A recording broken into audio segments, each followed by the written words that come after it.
네, 당신이 잠든 사이 있었던 내용들 브리핑해 드리겠습니다. 먼저 미국 시장으로 넘어가서 간밤도 어두웠던 분위기들을 점검해 보겠습니다. 네, 어제 간밤에 있었던 뉴욕 시장의 분위기는 혼조로 마감이 됐습니다. 계속해서 미국 시장의 화두는 경기에 초점을 맞추고 있습니다. 화두는 불경기 이렇게 달았는데요.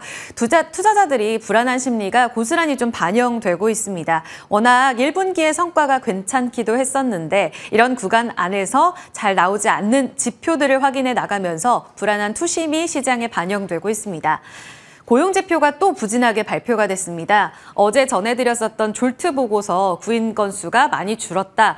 드디어 한 21개월 만에 1000건 밑으로 내려왔다라는 이야기를 드렸습니다.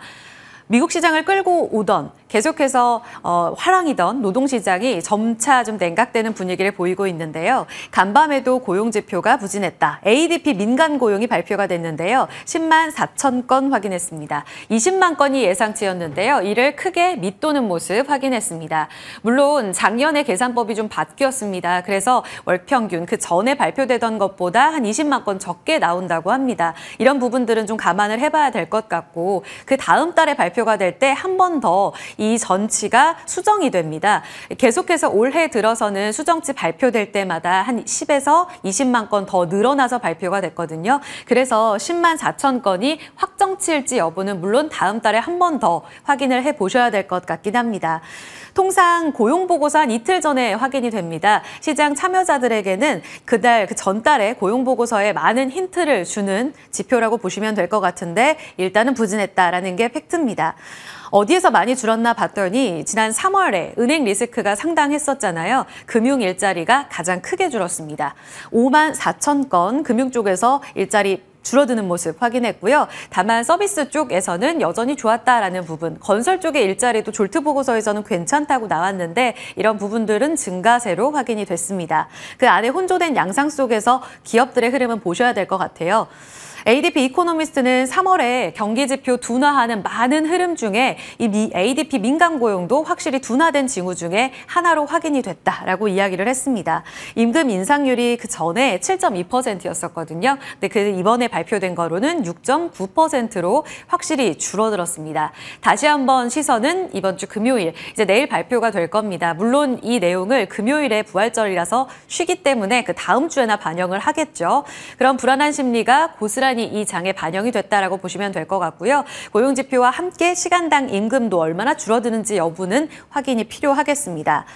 더불어서 같이 발표가 된 ISM 서비스업 PMI 지표입니다. 역시나 한결같이 꺾인 듯한 모습을 확인하고 있습니다. 51.2로 발표가 됐습니다. 어제도 말씀드렸지만 기업들에게 조사를 합니다. 기업 계속해서 확장 국면으로 들어설 것 같냐?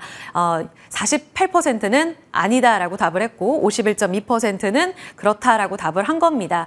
워낙 미국 경기가 소비 쪽으로 치우쳐져 있고 그러다 보니까 서비스업 같은 경우에는 금리나 유가 같은 매크로 변수에 덜 민감하다고 합니다. 경직되어 있는 지표이기 때문에 이 부분이 꺾였다 하면 앞으로에 대한 경기에 대해서도 좀 더 기민하게 체크를 해야 된다라는 신호로도 해석합니다. 그런데 51.2면 확장 국면인 50을 기준치로 봤을 때 기준선 위기는 합니다. 석 달째 확장이기도 하고요. 하지만 예상치를 하회했고 54, 55 꾸준히 이 추세를 유지해주던 서비스업 PMI도 꺾였다는 점에서 확실히 눈여겨서 봐야 될 그런 흐름들이 하나씩 나오고 있습니다. 자, 다음으로 좀 넘어가서 살펴보겠습니다. 심상치 않은 미국의 노동시장, 그 추이를 지켜봐야 될 것 같습니다. 말씀드렸다시피 유동성 확대로 뜨겁게 타올랐었던 미국의 노동시장이 이제 점차 그 열기가 식는 듯한 모습을 확인해주고 있습니다. 미국 시장을 지탱해 왔었고 연준 쪽에서도 물가가 꺾이더라도 계속해서 고용이 너무 탄탄해서 우리는 기준금리 계속 올려야 돼라는 이 기조를 유지했었던 거죠. 그런데 고용시장이 꺾인다 한다면 앞으로 경기 침체에 대한 우려감이 더 커질 수밖에 없습니다. 그리고 그 속도는 더욱더 중요하겠고요. 속도 측면에서 우리가 힌트를 얻어볼 수 있는 포인트는 바로 기업의 흐름입니다. 어제도 말씀을 드렸지만 구인 건수가 많이 줄었다라는 이야기를 했습니다. 물론 지금 절대적인 수치는 높은 수준이긴 합니다. 그런데 기업들이 서서히 지금 감원을 더 많이 하고 있다. 그리고 빅테크에서 다른 산업까지 전방위적으로 확대되고 있다. 그 추이가 중요합니다. 확대되는 미 감원. 먼저 이번 주에 블룸버그 통신 블룸버그통신에서 나왔던 내용인데요. 4일자로 애플이 그동안은 감원 무풍지대라고 이야기를 했었는데 드디어 애플도 여기에 함께 하게 됐습니다. 소규모의 인력 감축이 포착됐다라고 블룸버그 통신에서 보도를 했습니다. 기술직 쪽이나 개발팀 쪽은 아닙니다. 개발 보존팀 쪽에서 시설 관리하는 그쪽에서 소규모의 인력 감축이 있었다라는 내용이 나왔고요. 아래쪽으로 여기는 빠졌네요. 제가 못 담은 것 같은데 구글이 복지 천국이라고 많이들 불립니다. 아마존이나 다른 빅테크보다 정말 복지가 훌륭하기 때문에 많은 미국인들이 가고 싶어하는 또 기업이기도 하죠. 그런데 이번에 허리띠를 좀 많이 졸라맸습니다. 여러 가지로 CFO가 이메일을 내놨는데 내용에 많은 부분들이 포함이 됐어요. 주 5일에서 팬데믹을 거치면서 주 3일 출근으로 바뀌었는데 우리 시스템은 아직도 주 5일에 맞춰져 있다라고 이야기를 하면서 이 회사 셔틀버스 한 명 타고 있더라. 이 부분 줄여라라는 이야기도 했고 요가 클래스도 금요일마다 운영이 되는데 이젠 안 나오지 않느냐. 이 부분도 없애라라는 측면도 이야기가 있었습니다. 노트북 교체 주기도 줄이고 여러 가지로 좀 바뀌는 이런 모습들이 확인이 되면서 확실히 감원에 대해서 타이트하게 움직임이 나오고 있다라는 부분을 체크할 수 있을 것 같습니다. 맥도날드 금주부터 정리해고 미국 지사는 임시적으로 지금 폐쇄된 상황이고요. 디즈니 같은 경우에는 지난주에 나온 내용입니다. 이번 주에 해고 시작되면서 7,000명 감원을 예고한 바 있습니다. 이 같은 고용 한파의 그 의미에 대해서도 고민을 해봐야 될 때입니다. 챌린지 앤 그레이라는 민간 고용 조사업체가 있습니다. 여기에서 매달 보고서를 내놓거든요. 그런데 2월자 보고서가 나온 내용을 좀 따왔습니다. 그리고 오늘 밤에 3월 보고서 나온다는 점도 먼저 말씀드리고요. 감원 계획, 기업들이 감원 계획을 어느 정도로 끌고 가나 봤더니 2월에는 7만 8천 건 확인이 됐습니다. 이 수치에 대해서 막 이렇게 다 와닿진 않으시죠? 사실 1월이 10만 건이었습니다. 굉장히 큰 수치라고 보시면 될 것 같고 1월보다는 줄었네라고 생각하실 수 있겠는데 2008년에 금융위기 있었죠. 그 다음에 해고가 상당했습니다. 그런데 2009년 이래 2월 기준으로는 최대 수치라고 합니다. 당장 작년만 하더라도 그러니까 2022년 대비로 봐도 2월 기준으로는 YOY 400% 늘어난 감원 계획입니다. 이런 흐름들이 추이를 타고 계속해서 이어지게 된다면 상반기 내내 타이트한 고용 한파가 지속될 거라는 흐름을 읽어볼 수 있겠고요.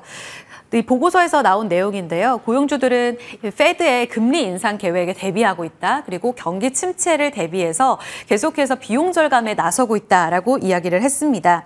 2월에 압도적인 대량 해고가 기술 분야에서 나왔다. 알고 계시다시피 작년부터 메타를 중심으로 해서 빅테크 앞서서도 짚어드렸지만 계속 감원 계획이 있고요. 금융 쪽에서도 이제 오늘 3월 보고서가 또 나올 텐데 한 차례 더 감원에 대한 계획 움직임이 나올지 여부는 확인이 필요할 것 같습니다.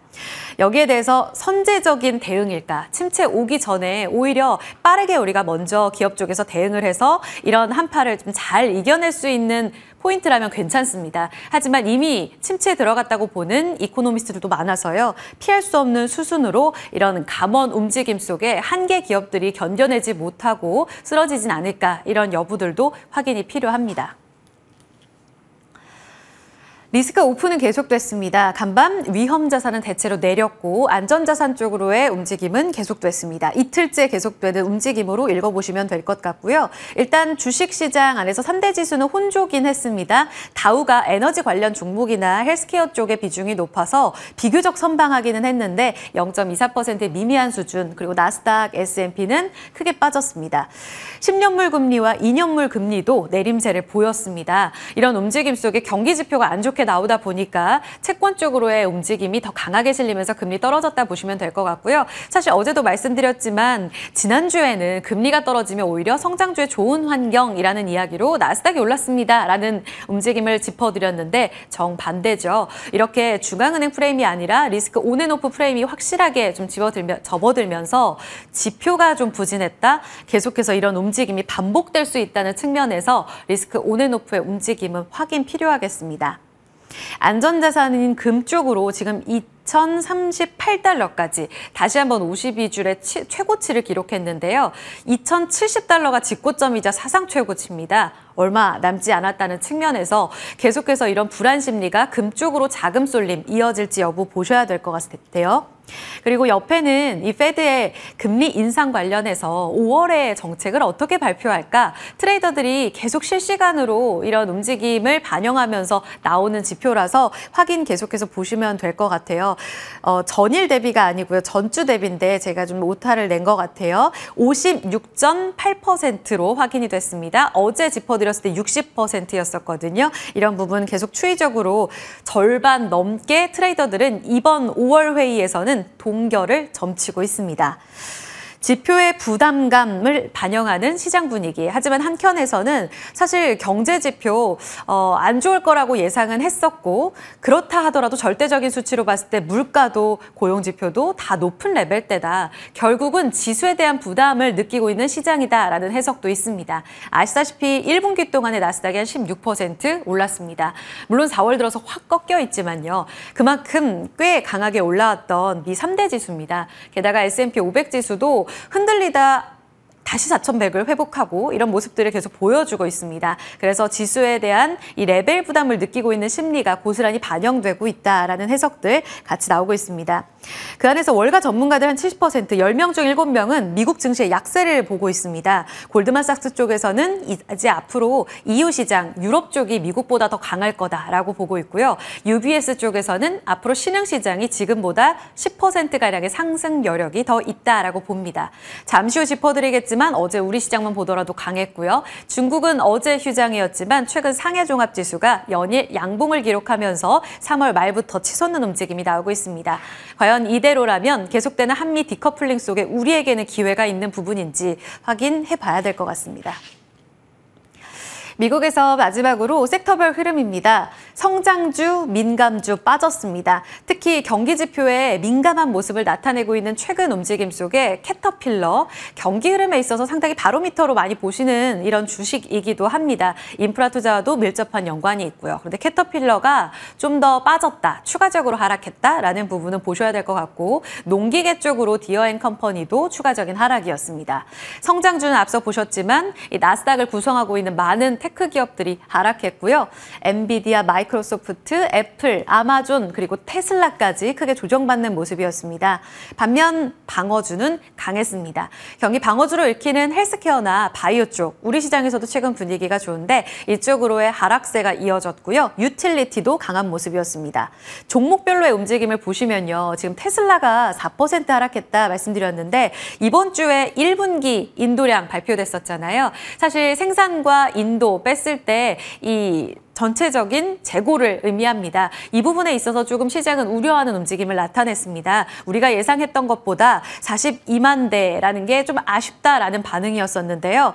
추가적으로 더 밀립니다. 여기에는 중국의 약진을 주목해 보셔야 될 것 같고요. 중국 비아디가 1분기 동안의 성과가 55만 대 판매하면서 테슬라 추월했습니다. 전 세계 전기차 판매 1위라는 수성을 갖게 됐습니다. 테슬라를 과연 추격하게 된다면 앞으로의 전기차 시장에 이 질서는 다시금 재편되는가에 대한 물음표를 갖게 되고요. 테슬라는 계속해서 가격 인하를 할 수밖에 없는가에 대한 추가적인 물음도 생깁니다. 엔비디아도 보겠습니다. 엔비디아가 2% 하락하면서 전체적으로 반도체 쪽이 많이 안 좋았었는데 구글 쪽에서 자체 개발 AI 칩을 담아서 슈퍼컴퓨터를 공개했습니다. 보니까 엔비디아가 만드는 AI 칩보다 1.7배 빠르고요. 전력 효율도 높다고 합니다. 이 슈퍼컴퓨터, 그러니까 챗GPT와도 같은 맥락 안에서 AI 전력 반도체 굉장한 또 시장 안에 관심이 있잖아요. 어제 막판 시간외 거래에서도 분위기가 좋았던 몇몇 종목들이 있습니다. 오늘장 같이 보셔야 될 맥락입니다. 엔비디아 칩에서 이제는 자체 개발로 가게 된다면 빅테크의 향후 움직임에 대해서도 같이 생각해 볼 포인트고요. 마이크론 같은 경우에는 계속 짚어드리죠. 짧게만 보면 미중 갈등 계속되는 가운데 중국 쪽에서 WTO에 미국, 일본, 네덜란드 손잡고 우리 쪽으로 반도체 수출 규제 들어간 것 같다. 이와 관련해서 감독을 좀 강화해달라라고 요청을 했습니다. 여기에서 WTO는 이제 정례 회의를 하게 될 텐데 어떤 결론을 내놓을지는 확인해 보셔야 되겠고 이런 움직임 부담스럽게 작용하면서 하락했습니다. 자, 그러면 어제 우리 시장으로 넘어가 보겠습니다. 말씀드렸던 내용이죠. 한미 디커플링. 이게 가장 큰 키워드가 아닐까요? 어제 경기 둔화되면서 우리 시장 리스크 오프 움직임 속 어떻게 받아들일지가 중요합니다라는 내용이 무색했습니다. 우리 시장은 너무 잘 달렸습니다.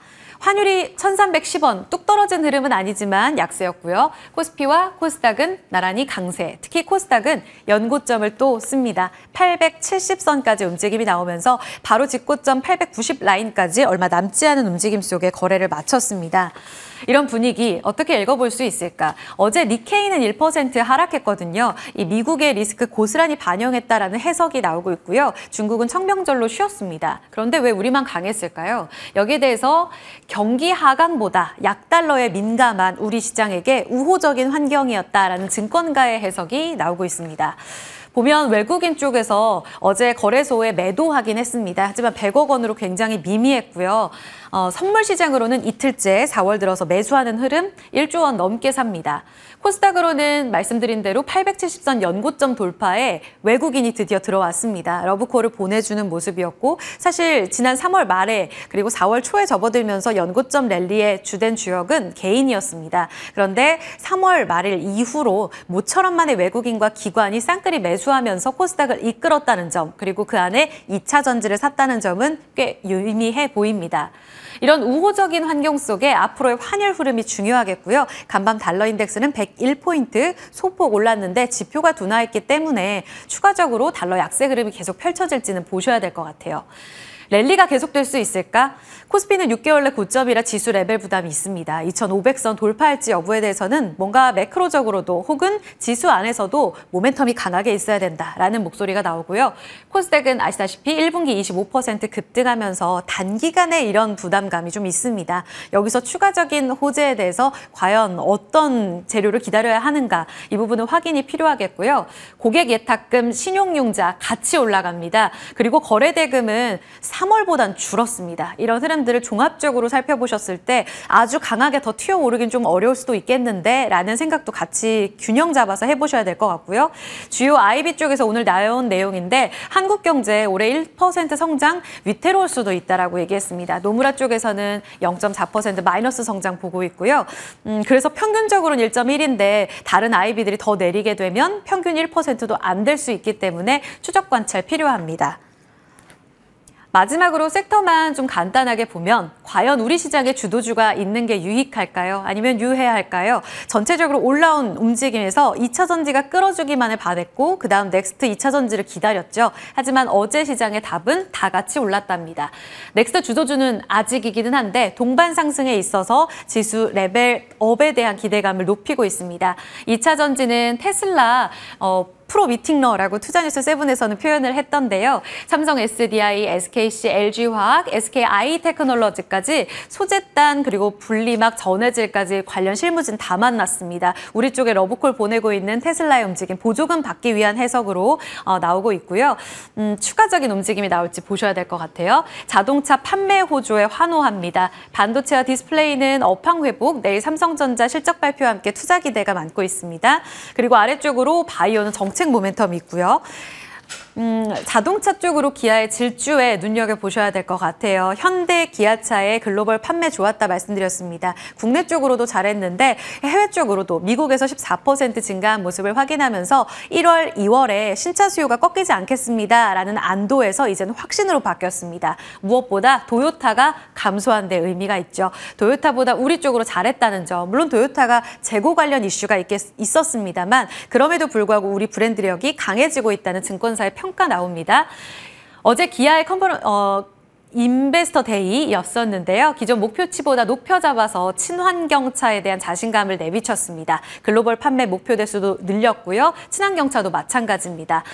그런 상황 안에서 이제는 미국에서의 성과가 친환경차의 호조로 이어져야 합니다. 그런 부분들을 관심 있게 보셔야 될 것 같은데 다만 악재성 뉴스로 본다면 IRA 이번에 이 현대차 쪽에서 계속해서 제안하던 법조항 북미에서 전기차 최종 조립 맞춰야 된다. 이 부분은 빠지지 않았습니다. 있습니다. 그래서 GV70도 결국은 보조금을 못 받게 된다. SK온에서 받아오는 이 배터리를 관련해서 중국 공장에서 만든다고 합니다. 미국에서 만드는 건 다 파나소닉 쪽으로 정정해서 말씀드리면 다른 전기차 판매사로 가게 돼서 보조금을 못 받게 됐다라는 부분은 좀 아쉬운데 상단을 제한시킬 뉴스일지 호황제 같이 체크해 보시기 바랍니다. 당잠사 브리핑은 여기까지 살펴드리겠습니다.